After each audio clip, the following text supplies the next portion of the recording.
Hey everyone, Sparks back with another Goddess Victory Nikke video. Last week, the 3rd anniversary event came to a close. We're still kind of riding it a little bit because we have the Liberalio banner that's still going, but technically it's over and we're on to kind of a breather before we get into our holiday and end of year events. So I wanted to take this time to talk about what happened in the anniversary, what was cool about it, what wasn't, what are my general thoughts, kind of give each part of it a little bit of a rating just for fun, because ratings are always kind of entertaining, and like give my thoughts on the story, and again just kind of like what I liked and didn't like about it, and kind of take a moment to go down memory lane with you guys, because I think this was overall just like a really cool event, and once again Shift Up overall like knocked it out of the park. So let's talk about the units first. Let's go ahead and take a look at our big flagship unit for the event, Nayuta.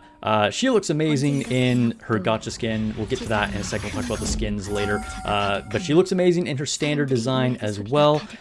She is a unit that fills multiple roles. So she is definitely a very good support, but she can also be your main DPS. In fact, one of the best solo raid teams was going all in on Nayuta with powering her up with units like Maxwell and Helm.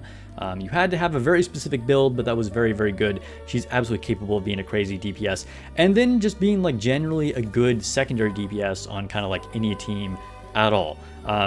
You know, couple that with all of her support abilities, she is one of the best units we have, maybe the second best burst 2 we've ever had. I am going to do a tier list at the end of the year, so subscribe if you haven't already so you don't miss that, because there are a lot of changes that have happened since I did my last tier list, and there's a lot of analysis that I'm doing. But anyway, Nayuta is really, really strong. Like I said, probably the second best burst 2 in the game right now. The Pilgrim rates were brutal. Your boy got destroyed by her banner. A lot of you guys probably watched that pull video. It didn't go well. I just had to pity her. I literally never pulled her until afterwards. I did some other random pulls and finally got her, but I don't want to like get too sidetracked on that. By the way, if you're wondering, you want to go all in on attack lines for her. That's by far the most important, and then probably try and go for some elemental lines, as well as like maybe one line of ammo, and then you kind of want to go like crit stats on her. So anyway, not doing a full breakdown of everything about Nayuta here, but I'm going to give Nayuta a 10 out of 10. I mean, she is a beautiful unit. Like I said, even in her standard design, I absolutely love her. Yeah, in fact, in a way, in some ways, I actually prefer the normal design, which, I don't know, call me crazy. She looks pretty insane. Like, I don't know, when you're actually playing with her, this is a good view. That's all I'm saying. This is a very good view. Anyway, like her profile is crazy. So 10 out of 10 on both design as well as for power level. I don't think they could have made her any more pushed without just like being dumb and like breaking the game, right? Shift Up has done a very good job of like making strong units, and some that kind of like become the new meta without just being like completely overpowered. They managed to really control that power creep, and I think they did a really good job with Nayuta. Lore implications for her are fascinating. We'll talk a little bit more about that when we get to the story portion of this video towards the end, but just everything about her, I think 10 out of 10. Like, you know, maybe I can't say she's perfect, but as close to perfect of a unit as we could get. And again, that doesn't mean she's like the most powerful thing ever, which she is extremely strong, but it's just like when you look at her as a whole for design of all aspects, I think this is exactly the unit that they needed to make, and that's why she is a 10 out of 10. The other big one, of course, is Liberalio. Liberalio has been in the background like pretty early on, ever since like chapter 20, I think it was, in the campaign, and it's been a long time till she's finally like come to the forefront. And she is an extremely powerful character, both in the lore, and she lived up to it in actual power level.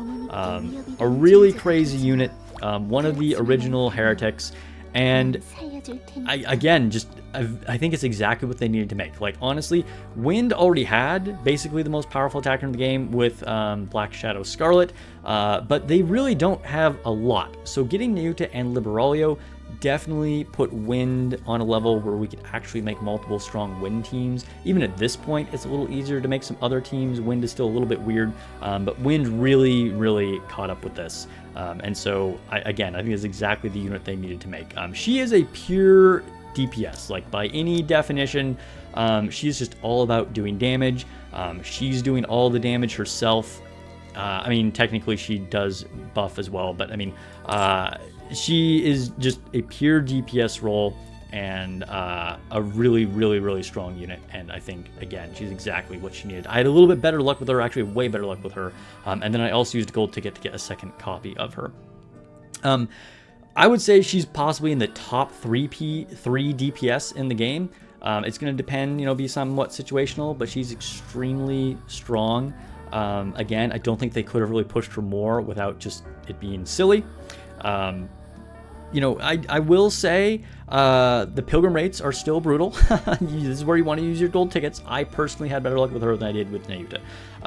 There is some confusing things with charge speed about her designs for some people, and like who is she actually going to apply the charge speed to, and then this kind of like came into effect of like who had the higher attack when you paired it with Black Shadow Scarlet. But again, I think this is good to have some layers of complexity for the really dedicated competitive players to get into, but she still is just an extremely strong unit for everybody to use. Put her on auto and she's great. Another 10 out of 10 unit is exactly the unit that they needed to make.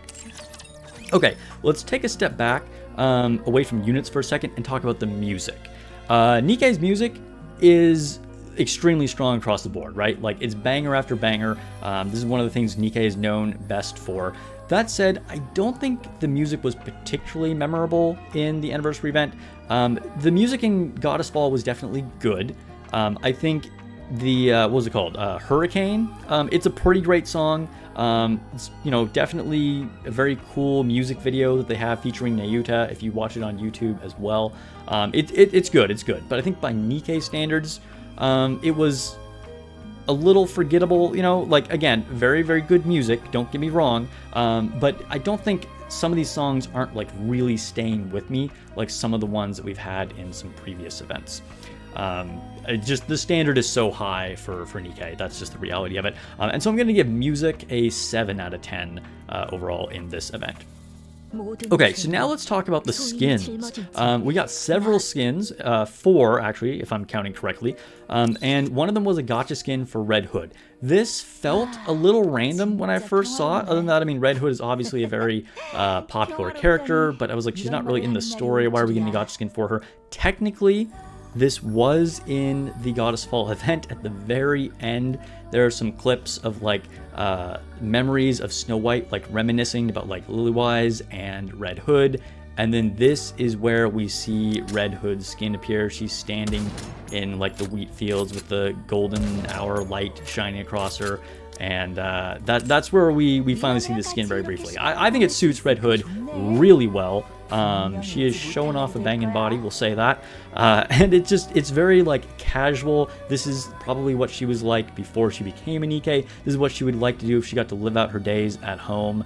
It very much suits this kind of like girl next door. Although if anyone's girl next door actually looks like this, you're like one of the most fortunate people in the world, I'll tell you that. But assuming people actually had these kind of proportions, her vibe is very girl next door, I guess is what I'm trying to say. I think this is really, really good. Fans, viewers were kind enough to get this for me.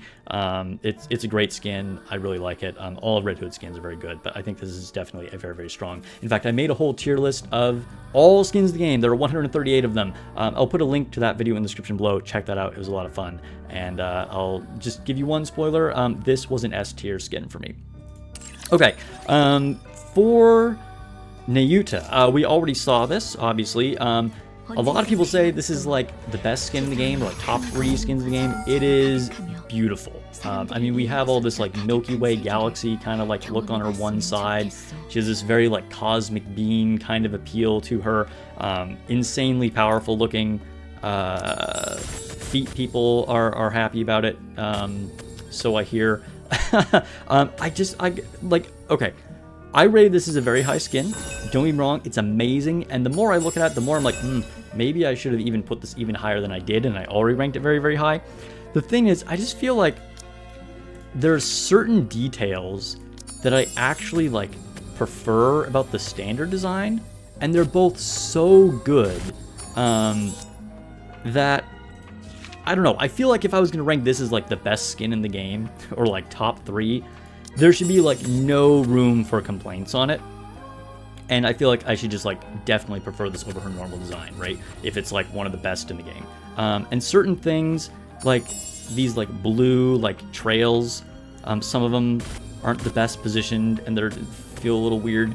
And I don't know, like just little details of it, I think could be a little better, I guess. I don't know. So that's why I didn't rank it as like the best skin ever, but it's still extremely good. It's beautiful. Obviously, I chose to get it. It's a really, really good skin. I don't get all got skins by any means. In fact, I don't get most of them. So really, really excellent skin. Okay, let's go ahead and move on to Siren. And she got a event pass or monthly pass skin. Let's go ahead and take a quick look at it. This is a really, really cute skin. If I didn't have the gacha skin for it, I would have gone for this. I love this little gimmick where she like pulls out like a gacha bubble and has one of her friends down here. It's very cute. I think it's a really, really nice skin. And then we had the event pass, which was for Crown. Again, if I didn't have the gacha skin, I would have probably gotten this. It's a really nice skin. It's her in like a Chinese dress.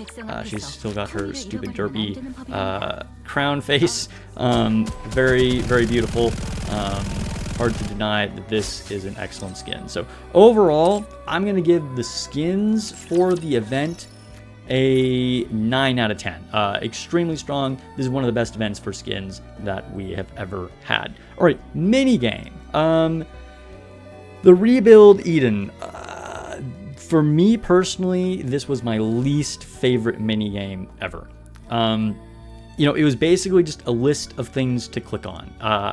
Was it a game? I feel like that's a little questionable. I don't know. You know, variety in the minigames is a strength for Nikke. We've had so many different kinds, and that's definitely a good thing. I like that it can appeal to different types of people. This one was just a miss for me. You know, I don't know. From what I hear, the majority of people didn't like it. It wasn't great, but I'm sure there were people that enjoyed it. This is the first minigame ever that I just didn't bother to finish. It didn't motivate me at all. You know, it was literally just like, literally a checklist of things to do, and you had to like click on the things every day. You know, there wasn't any like, to me, there wasn't any like fun little interactive component to the mini game at all. You know, there was no like competitive element to it at all. It just, initially it was kind of confusing. It just, I don't know. Anyway, it was a miss for me, but hopefully it worked for some people, and I'm going to give it a 3 out of 10. I think that by far this was the weakest part of the anniversary.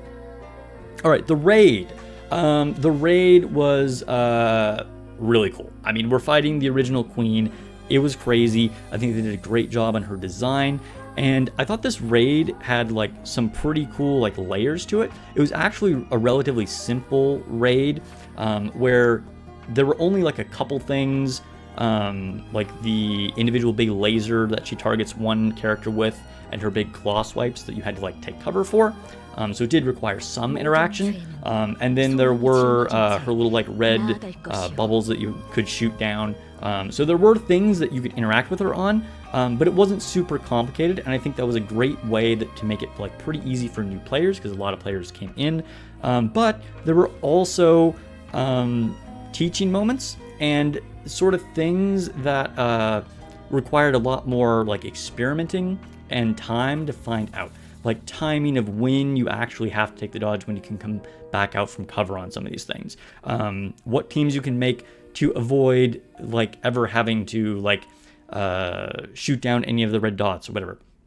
So I thought it did a great balance of having like depth for very high score people who are trying to go for the leaderboard, as well as just being doable and having some like minor teaching kind of moments for the more casual player. I gotta be honest, I need a drink of water here from my Nikke mug.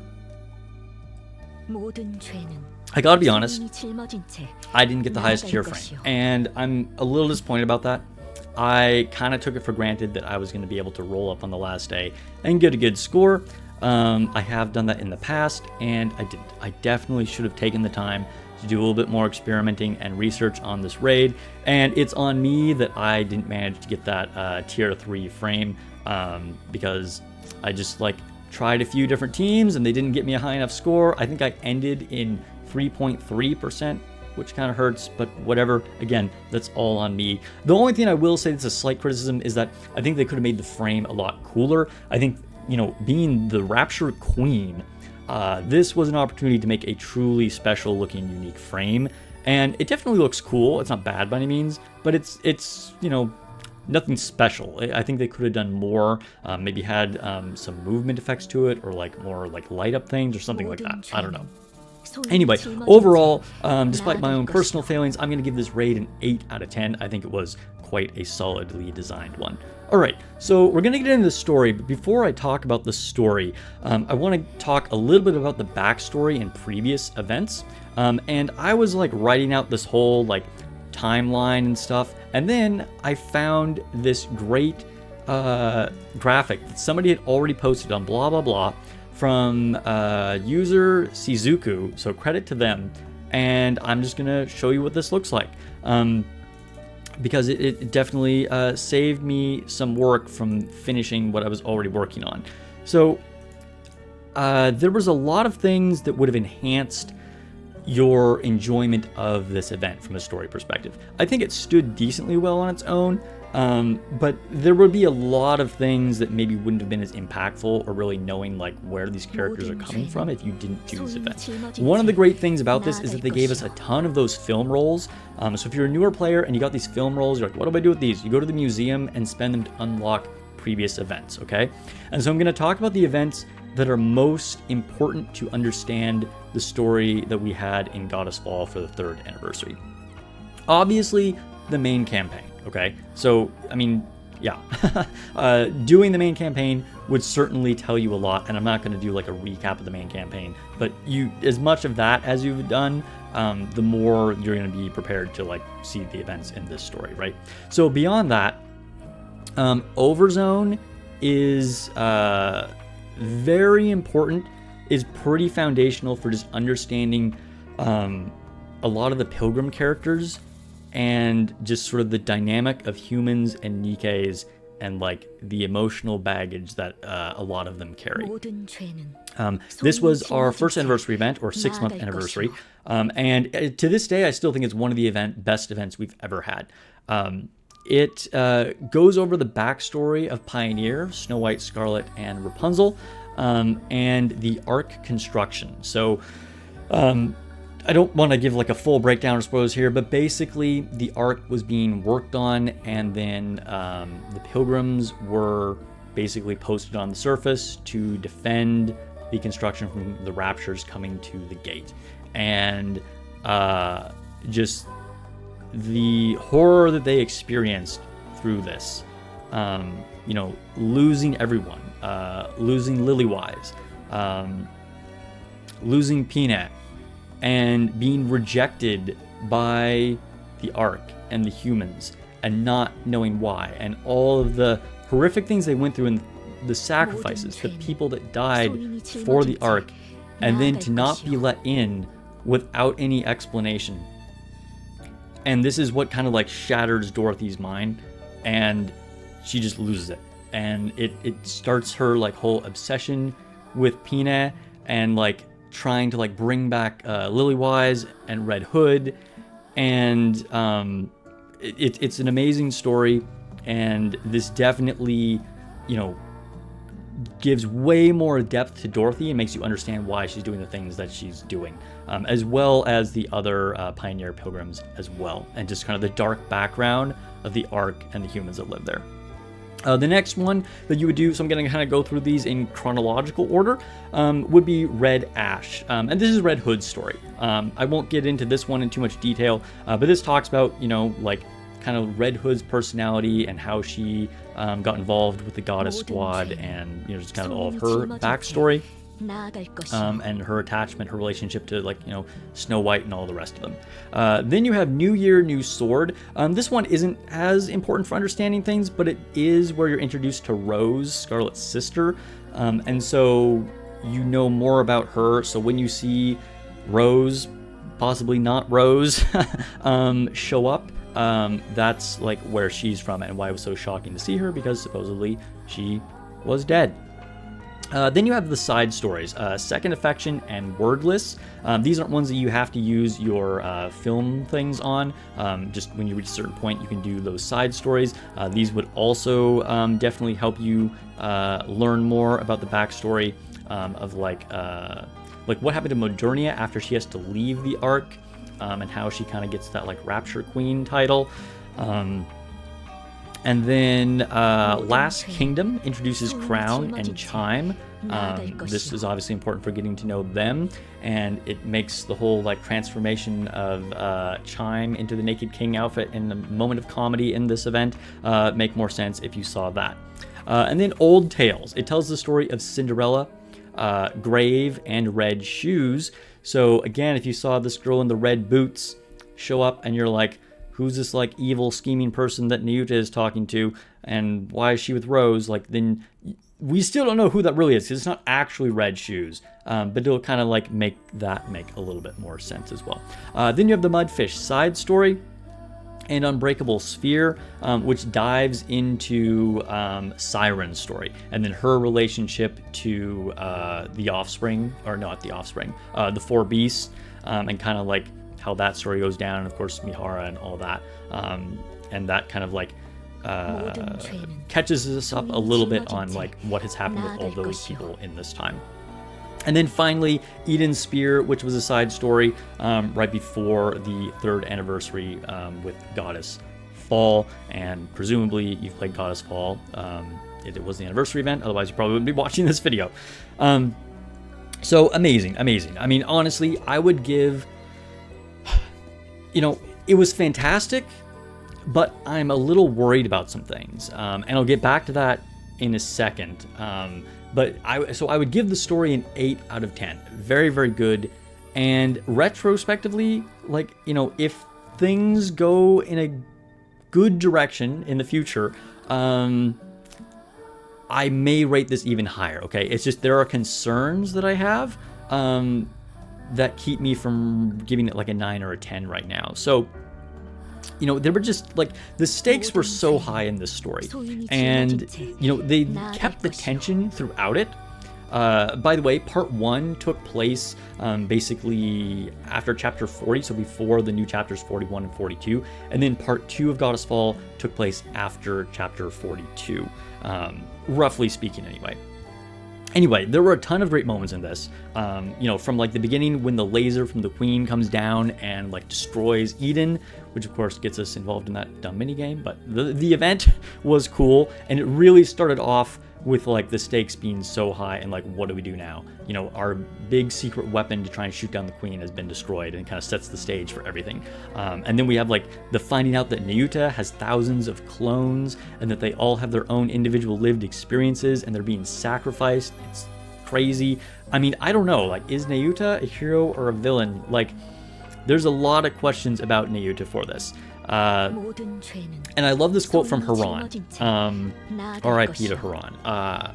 She says, "It is the mad who changed the world," and that is so true. Just like looking, like historically, like the people that change the world are the people who seem like they have crazy ideas and do like quote unquote crazy things. They are like taking actions that everybody else is afraid to or assumed to be impossible, and I love that Haran says that. We also get Modernia's transformation into her like mech suit flying Gundam thing, which I believe is the first time we've seen that since she was evil. So that was really crazy, really cool to see. I wasn't even sure if she could still actually do that, and she like teleports around fighting the Queen. Absolutely epic. We have Haran infecting the space station. It was like a crazy metal moment, like just the art of like her eyes getting all blurry and her stabbing the scythe into the space station. It was so badass. What else? Nihilister coming back in full strength. So we have this whole like period in the first half of the story of like, is Nihilister going to turn on them? Are they going to execute Nihilister? Is she going to come back stronger and better? And then like eventually she does get revived, and Nayuta gives her the power of Vapos and the choice to do what she wants. And Nihilister goes out exactly the way she should have. You know, just like a badass with a big FU. She does a self-destruct attack with the Vapos bullet and takes the queen down into the next phase. I am really disappointed that Nihilister's out of the picture now. Nihilister's one of my favorite characters, one of my favorite units, but it was cool. It was cool. And I think, you know, I was so invested in her, and they gave her a worthy send-off. What else? The animated movie of Pioneer versus the Queen was so good, and sadly seeing them all fall one by one, but it was a excellently animated movie. It looked great. And then finally at the end, when, you know, the Queen is taking Lilywise's form, and it looks like, you know, we're like out of the frying pan into the fire, and so many characters have died. Others are severely injured. Some they were able to save their brains. Some of them seem like they're completely destroyed. And Snow White is one of the ones that like fared the best among like a couple others that are more or less surviving. And we see her wake up in the hospital bed, and in a very Snow White manner, you know, she just like wants her gun and like asks to like get up and keep going. And it's like a really heavy moment, but also just shows that she still has that fight and still wants to keep going. And we find out that Eden has secret upgrades for the 3 pioneers. Will this be treasure items? Will this be alternate units? We don't know. Either way, it's super cool. It's very exciting to see this. I can't wait to tell what they have in store. And it feels like, since Snow White is the first one up on her feet, that maybe she will be the first one to get whatever this new form or treasure or whatever is, and your boy cannot be more excited for it. But it's still like very much, you know, it was like, it felt like we had a victory, but now there's like an even like worse task ahead of us of like tracking down the queen, finding out how to destroy her, and why is she Lilywise? Is Lilywise in there somewhere?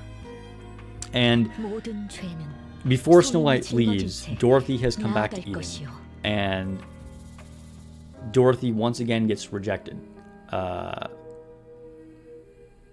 You know, this is kind of like the story of Dorothy, where like first she was rejected by the Ark, now she's rejected by Eden. Although this time, much more the blame is on her for being rejected by Eden. They're like, where were you? Why weren't you here to help us? You were there like doing your own thing, just, you know, for your own vendetta, while everyone over here is struggling. And she gets cast out. And Snow White, one of her oldest friends, finally makes one last appeal to her good side and like asks her like, come with me, you know, let's try and finish this. Like everyone's dead, and now we have this Rapture Queen out there making a mockery of our mutual friend Lilywise. Help me. And Dorothy just says no. Like she's too stuck in her own battles in her head to be able to do that. And I think if Dorothy wasn't a villain before, this very much solidifies her as one. Overall, an excellent story.